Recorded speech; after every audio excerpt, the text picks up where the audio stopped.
Okay, so today I'm going to talk to you why the Wii U is a failure of a games console. Now, there are actually quite a lot of features that make the Wii U actually really good compared to a lot of other consoles, but there are just too many faults and things that make the Wii U just suck. So instead of doing a sort of top 10 list of reasons why it's a failure, I'm just going to list loads and loads of reasons and sort of my opinion as well mixed in between. So the first thing about the Wii U is that it doesn't have a DVD drive. What the heck were Nintendo thinking? To be honest, I found it crazy enough that the Wii didn't actually have a DVD drive. But the Wii really should have a DVD drive. DVDs are commonly played. The PS3 and the Xbox both had them. And I really think the Wii U should have had it because it's a really helpful feature to have on a games console. Second thing is the storage. Now when I mean internal storage, I mean the capacity of the hard drive inside the Wii U. So for the basic set, you get 8 gigabytes. Now that really isn't enough. The Xbox Slim actually has 4 gigabytes, but that is the lower version. Now you can actually get the deluxe version, which is more expensive, which is just 32 gigabytes. Now that's actually quite a lot for some games. The PS3 60 gigabyte is more than enough, and the PS3 40 gigabyte was more than enough, and as well the 20 gigabyte. But 32 gigabytes really should be more. I mean, you're paying quite a lot of money. It's not as much, of course, as the newest consoles released today, but it really should be more. Now, the Wii U is actually expandable. You can actually add an SD card, so you can increase the storage. Now, for some people, this is great because you can actually take the SD card and actually take your game with you, take some media maybe. But the thing is, this just means you're costing more money, and when you're spending more money, it's just not really worth it because you don't want to spend more money in the first place for a games console. Another really big thing about the Wii U is that it doesn't actually have cloud storage. What the f*** were they thinking? Now, everything on the internet runs on the cloud, and Xbox 360 and the PS3 have also taken advantage of the cloud, and you can actually store your game data now on the cloud, which means you don't have to have a huge hard drive. It can save you money, and it's just a really easy way. Well, I don't see why Nintendo didn't advantage of this, because they easily could have had cloud storage on the Wii U. Now also, because you can't store anything on the cloud, you also can't access any of your accounts from multiple consoles. Now, being able to have your account or access your account on multiple consoles is a huge advantage if you want your games or your data on another console when you can't access yours at home. Now, I don't see why the Wii U didn't do this either. They really should have allowed it. Probably the most confusing thing I found about the Wii U is that it can't interact with your DS. Now, the DS is actually a great console. It's sold millions and millions, and I don't see why they won't interact with it. Now, Sony did this with the PS Vita. Now, of course, the Wii U has a gamepad, but they could have easily used the DS because it's just another portable games console that they could easily interact with. Talking about the Wii U gamepad, there's a lot of faults on that as well. The first thing is the battery life. When the screen brightness is turned up to full on your Wii U gamepad, you'll be lucky enough to get more than 5 hours of battery life. Now, for something you're going to be using a lot to control your Wii U console, this is terrible.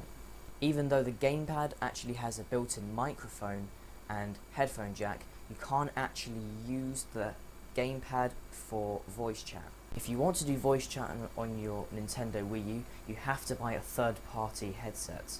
Now, this is absolutely stupid, as both Sony and Microsoft offer first-party headsets, and I don't see why the Wii U didn't do this either. Now, that's not the only thing about voice chat on the Nintendo Wii U. Another really strange thing that Nintendo have done is that they didn't put a headphone jack on the Pro controller. So this means if you want to do game chats with just using the controller, you have to have your gamepad right next to you with the headset in, and you're also playing with the Pro controller, which... Of course, another reason the Wii U is a failure is the amount of units it's shipped worldwide. Now, from today, the Wii U has sold 3.61 million units. That's actually quite a lot. Actually sold more than the Xbox and the PS3 from the starting launch, but now it's just completely going down and it's getting slower and slower. And also the Wii itself is actually overtaking the Wii U as well, which is even more confusing. The last thing I found that was annoying about the gamepad is the screen resolution. Now, surely the gamepad will be used a lot, and you're actually going to be using a screen, but say you want to put it on your Wii U gamepad and you want to watch it, it's not going to be really high res. The screen resolution is just 854 by 480, which is absolutely terrible. Now, I'm sure on a lot of games and maybe even some movies it's going to look alright, as a lot of phones actually have the same screen resolution a couple of years back. But this really just isn't good enough. They easily could have made it at least 720p or even 1080p. That would have been absolutely fantastic if they did that. Another thing is that if you want to charge your gamepad, you actually have to get a cord and plug it into your wall socket. The Wii U actually can't charge it, which is really strange because this is a must-have feature that should have been featured on the Wii U. This is really bad because if you want to play your Wii U with the gamepad and your battery life's low and you don't want to run out, then you're going to have a wall socket. Now that's really, really bad if you have a wall socket that's too far away because you're just not going to be able to play it. Also on the Wii U, I found that the software was just way too slow. Now, loading applications like Internet Explorer, which is painfully slow, especially considering it doesn't have like a progress bar or a loading symbol. Now, this would show the speed and it just feels like it just goes on forever. Now, you would have thought that the Wii U would be really good because you can have flash storage, so it would have been quicker, but it's not. It's got quite a good CPU, and it's got a great GPU, but it's just not good enough for loading applications. Now, the Wii U is backwards compatible, which is absolutely fantastic for people who have Wii games. Now, the thing is, if you want to put your Wii disc into a Wii U, you have to reboot the system. Now, every time you reboot the system, it uploads the actual Wii interface. Now, this is a bit weird because it doesn't actually have your Wii U anymore. It's actually just pretending to be a Wii. Now, I just think it's painful enough that the fact that you have to reboot your system every time you want to play another disc or game in your Wii U. Now, it's not so bad because don't forget that's only just for Wii games and not Wii U games.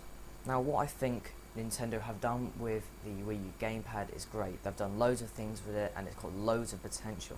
But the thing is, Nintendo really haven't taken advantage of all these fantastic things about the Wii U, and they haven't used them, and that's why it's a failure, because the gamepad is just too short battery life, and that's stupid because you're going to be using it for controlling your Wii U when the battery life itself just isn't good enough. You definitely be sure to leave this with a thumbs up, and thanks for watching.